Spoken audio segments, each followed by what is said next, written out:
बिस्मिल्लाहिर्रहमानिर्रहीम। लाखों करोड़ों दुरूद सलाम नबी पाक सल्लल्लाहु अलैहि वसल्लम पर और उनकी आल पर। मैं हूँ कुलसूम हाशमी और आप हैं मेरी यूट्यूब फैमिली का हिस्सा। मेरी अल्लाह से दुआ है कि आप जहाँ कहीं भी हों शादो आबाद हों।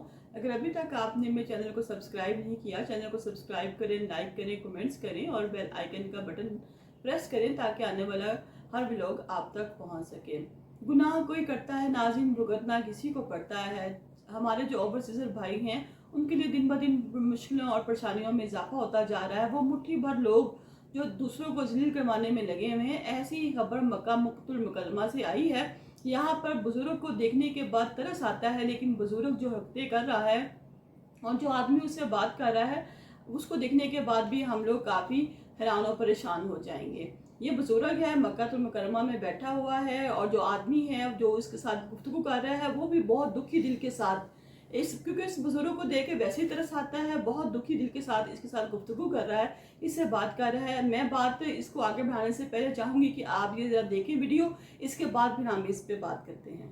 ਆਏ ਹੋ पाकिस्तान ਪਾਕਿਸਤਾਨੋਂ ਕਿੱਥੋਂ लाहौर ਇੱਥੇ ਕੀ ਕਰ ਰਹੇ ਜੇ बस रोटी वास्ते बैठा है पता की करा ਪਾਸਪੋਰਟ ਵਿਖਾਓ ਆਪਣਾ कोई नहीं रूम च पिया है। ਫਿਰ ਰੂਮ 'ਚ ਜਾ ਕੇ ਸੋਵੋ। ਪਾਕਿਸਤਾਨੋਂ ਪੈਸੇ ਨੀ ਲੈ ਕੇ ਆਏ ਭਾਈ ਸਾਹਿਬ, ਪਤਾ ਕੀ ਗੱਲ ਏ हाँ ਇਹ ਹੱਜ ਉਮਰਾ ਵੀ ਬੰਦ ਹੋਈ ਜਾਣਾ, नहीं हो पुत्र अल्लाह ਹੋਈ ਜਾਣਾ ਬੰਦ। ना करे यार। ਤੁਹਾਡੀ ਹੀ ਵਜ੍ਹਾ ਤੋਂ ਬੰਦ ਹੋਈ ਜਾਣਾ, ਅੱਲਾ ਜਾਣਦਾ ਜੇ। ਹੁਣ ਮੈਂ ਵੇਖਿਆ ਮੈਂ ਜਨਮਨ ਸ਼ੁਰਤੇ ਨੂੰ ਖੜਵਾ ਦੇਣਾ ਜੀ, ਯਾਦ ਰੱਖਾ। ਹੁਣ ਮੈਂ ਵੇਖਿਆ ਮੈਂ ਸ਼ੁਰਤੇ ਨੂੰ ਖੜਵਾ ਦੇਣਾ ਜੀ, ਚੁੱਪ ਕਰਕੇ ਕਮਰੇ ਜਲ ਜੋੜ ਜਾਓ। नमाज से पढ़ लें नमाज पढ़न आए होते जद विच पढ़ लांगा फजर। आपने देखा नाज़रीन किस तरह एक बुजुर्ग है जो बैठा हुआ है और एक इसी तरह सऊदी अरब में एक आदमी है जो वहाँ पे काम करता है। वो बुजुर्ग के पास आके कहते हैं कि तू यहाँ क्यों बैठा हुआ है, तू कहाँ से है। उसने कहा जी मैं तो पाकिस्तानी हूँ और मैं यहाँ बैठा हूँ। उसने कहा फिर तू यहाँ पे भीख क्यों मांग रहा है। क्योंकि नाज़रीन ये हमारे मुल्क के लिए बहुत शर्म की बात है और बहुत दुख की बात है कि एक पाकिस्तानी हो के, एक बुजुर्ग हो के, बूढ़ा इंसान हो के और वो वहाँ बैठा हुआ भीख मांग रहा है। जब ये लाखों करोड़ों रुपए लगा के उम्रे पे आ सकते हैं, अपनी तमाम ज़रूरियात को पूरा कर सकते हैं, तो क्या यहाँ पे आके भीख मांगना बहुत ज़रूरी हो जाता है। उसने कहा कि अब मैं जाने लगा हूँ तो मुझे नमाज़ पढ़ने दो। क्या इसको पहले नमाज़ पढ़ना याद नहीं थी? क्या इसको याद नहीं था? ये नहीं, इस तरह नहीं, ये अकेला नहीं, इस तरह के और भी बहुत से लोग आप देखें कि जो जगह जगह घूमते हैं, फिरते हैं, उम्रे का लेकर टिकट आ जाते हैं और मांगना शुरू कर देते हैं।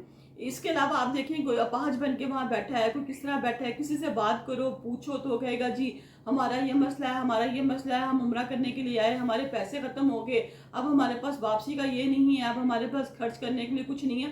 जब आप अल्लाह के घर आते हैं आपके पास इतने मसाइल तो होने चाहिए ना, और होते भी हैं। बस इन लोगों ने अपना पेशा बना लिया हुआ है हमारे मुल्क को, हमारे इस्लाम को, पाकिस्तानियों को जलील करने के लिए कि ये जहाँ के भी। अब नाज़रीन होगा क्या कि आहिस्ता आहिस्ता उम्रे पे पाबंदियाँ लगना शुरू हो जाएंगी, उम्रे और हज पे भी पाबंदियाँ लगनी शुरू हो जाएंगी। बहुत कम लोगों को उम्रे और हज पे बुलाया जाएगा और जिनको उम्रे और हज पे बुलाया जाएगा उनकी बहुत निगरानी की जाएगी कि ये लोग यहाँ आकर छुपते तो नहीं हैं, ये लोग यहाँ आकर भीख तो नहीं मांगते। दिन ब दिन पाकिस्तानी पासपोर्ट देख देख कर हर जगह पाकिस्तानियों को बकानियों की नजर देखा जाएगा। अच्छा ये बंदा पाकिस्तानी है, इसका पाकिस्तानी पासपोर्ट है, उसकी बाकायदा चेकिंग होगी, बाकायदा इन्वेस्टिगेशन होगी, उससे पूछा जाएगा तू कितने दिन रहेगा, किसके पास रहेगा, तू क्या करेगा क्या नहीं करेगा। यानी कि इन चंद मुट्ठी भर लोगों ने जो वहाँ से आ जाते हैं और यहाँ आके भीख मांगते हैं, इन लोगों ने, मुट्ठी भर लोगों ने तमाम लोगों को जलील करवाया हुआ है। आप देखें कि अब जो बंदा पाकिस्तान से जा रहा है, उम्रा करने जा रहा है, हज करने जा रहा है, वो अच्छा भला खाते पीते घर का है, उसके ज़िम्मे काफ़ी लोगों की कफालत भी होती है, वो काफ़ी घरों को पा रहा है, वो यतीम बच्चों के सर पे हाथ रख रहा है, इसके अपने इंस्टीट्यूट हैं, वो बच्चों को मुख्तलिफ किस्म के स्किल प्रोग्राम सिखा रहा है, वो लोगों के घरों में दवाइयाँ दे रहा है कि उसको अल्लाह की खैर है और वो कहता है कि जी मैं लोगों में नेकियां बांटूं, अल्लाह को राज़ी करूं। जब वो हज उम्रे के लिए जाए और उसका जब पासपोर्ट देखा जाए कि ये पाकिस्तान से है, इसके पास पाकिस्तानी पासपोर्ट है, और उसको भीख की नज़र से देखा जाए, बकारी की नज़र से देखा जाए, तो नाज़रीन उसके दिल पे क्या गुजरेगी। वो क्या कहेगा? वो कहेगा तो मुझे तो अल्लाह ने इतना नवाजा है कि मैं लोगों को नवाजता हूँ और देता हूँ अल्लाह की राह में, और ये मुझे ही इस तरह नज़र से देख रहे हैं, तो उसके लिए तो बहुत शर्म की मकाम होगा। और इस तरह के हमारे बहुत से ओवरसीजर भाई जो यहाँ पे वहाँ पे काम करते हैं, दिन रात मजदूरी करते हैं। आपको पता है सऊदी अरब में कितनी गर्मी है, अपना पसीना बहाते हैं, काम करते हैं। जब उनको भी ऐसी नज़र से देखा जाएगा अच्छा ये पाकिस्तानी, ये तो भीख मांगने वाला है, तो उस पर क्या गुजरेगी, उसके दिल पे भी बहुत बुरी दरअसल होगा कि वो दिन रात काम करता है, मेहनत मजदूरी करता है, अपने बच्चों का पेट पालने के लिए काम करता है, तो उसको इस नजर से देखा जाएगा तो वो भी शर्मिंदा होगा। सिर्फ चंद लोग, ये चंद लोग जो कि वहाँ से आते हैं यहाँ पे आके भीख मांगते हैं, अपने आप को जलील करवाते हैं कि नाज़रीन अगर वहाँ से यहाँ तक बंदा आ रहा है, पैसे लग गए हैं, ठीक है, क्या वो बिल्कुल खाली हाथ आया था कि वो यहाँ आके पैसे मांगने लग पड़े, यहाँ पे आके भीख मांगने लग पड़े? क्या उसके पास कोई सामान नहीं था? अगर उसके पास सामान बिल्कुल नहीं था तो वो यहाँ पे क्यों आया? पाकिस्तान में भी बहुत सा काम हो रहा है, अब जो लोग उम्रे पे जा रहे हैं उनके बारे में देखा जा रहा है, लेकिन सऊदी हुकूमत भी अब इसके खिलाफ बहुत सा एक्शन ले रही है। सऊदी हुकूमत भी उम्रे पे आने वाले लोगों को चेक कर रही है, देख रही है। यहाँ पाकिस्तान में तो हुकूमती लेवल पे काम हो रहा है, लेकिन पाकिस्तान से ज़्यादा अब सऊदी अरब की हुकूमत इस पे काम कर रही है। वो देख रही है, वो कह रही है कि जो लोग उम्रे के लिए आते हैं या हज के लिए आते हैं तो वो लोग कितना अच्छा यहाँ स्टे करते हैं, अब बाकायदा उनका बायोडाटा चेक किया जाएगा, उन पर नज़र रखी जाएगी। अगर तो कोई और वीज़ा है तो ये लोग उस वीज़े पे जाएं और जाके भीख मांगे, लेकिन ये उम्रा तो एक हमारा मुकद्दस वीज़ा है ना, हम अल्लाह को राज़ी करने जा रहे हैं, ना कि भीख मांगने के लिए जा रहे हैं। आप यहाँ आके काम करें, देखिए और भी बहुत से काम है, ज़रूरी भीख मांगने ही रह गया है, और आप यहाँ आके मांगे और भीख मांगे तो कितने शर्म का मकाम है।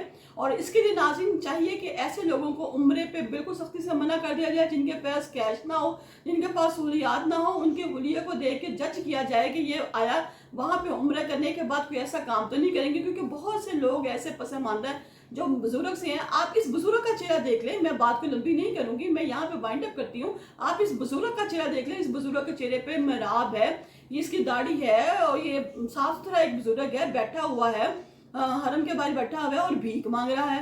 भाई तुम किसी और वीज़े पे आओ, यहाँ आके काम करो, भीख मांगो, हमें इससे कोई गर्ज नहीं, लेकिन तुम एक अच्छे काम के लिए जा रहे हो, तुम तो उम्रे के लिए जा रहे हो, उम्रे के अदायगी के लिए जा रहे हो, और उम्रे के अदायगी पे आने के बाद तुम यहाँ पे भीख मांगो।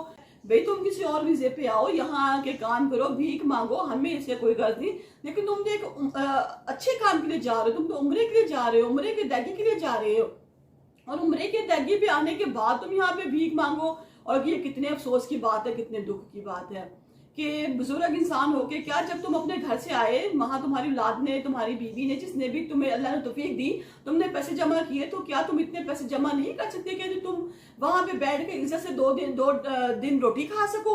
तुमने भीख ही मांगना था। मेरी हुकूमत से दरख्वास्त है कि ऐसे बहुत से लोग जो हैं उनकी इस्लाह की जाए, उन्हें समझाया जाए। जब उनको उम्रे पे भेजा जाता है, आज पे भेजा जाता है, तो उनको कैंपों में बुलाया जाता है। कैंपों में बुलाने के बाद उनको बताया जाता है कि आप वहाँ ये अदायगी करेंगे, तो उस अदायगी में बताया जाए, बताया जाए कि भीख मांगना बहुत सा गुनाह है, खुदारा आप वहाँ जाके भीख मांगे अपने आप को ठीक करें।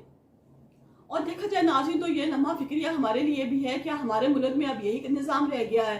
क्या हमारे मुल्क में अब बस भीख मांगना रह गया है? जहाँ जहाँ हम पाकिस्तानी जाएंगे वहाँ हम भीख मांगे खिलाएंगे? हुकूमत ने तो इस पे काम किए ही किए हैं, लेकिन अब हमारा, जैसे इस भाई ने वीडियो बनाई, बड़ा दीदा दिलेरी का सबूत दिया, इस मेरे भाई ने बहुत, मैं इसको अप्रिशिएट करती हूँ, इसने बहुत दीदा दिलेरी का काम किया।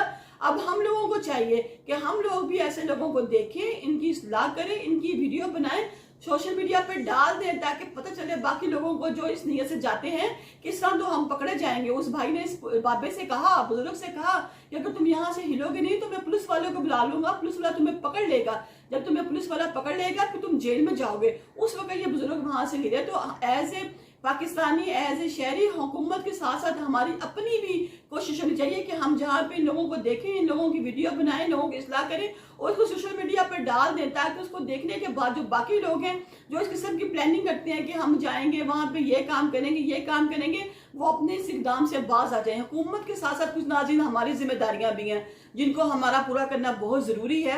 और मैं अपने सब भाइयों से जो ओवरसीजर हैं, जो दिन रात मेहनत करते हैं, काम करते हैं, उन सब से दरख्वास्त करूंगी कि यहाँ पे जहाँ कहीं भी देखें ऐसे बुजुर्गों को देखें और ऐसे काम करते को देखें, उनकी इस्लाह करें, इनको समझाएं, नहीं तो उनकी वीडियो बनाएं, इनकी वीडियो बना कर सोशल मीडिया पर डालें, ताकि इनको देखें दूसरे लोग भी इबरत हासिल करें।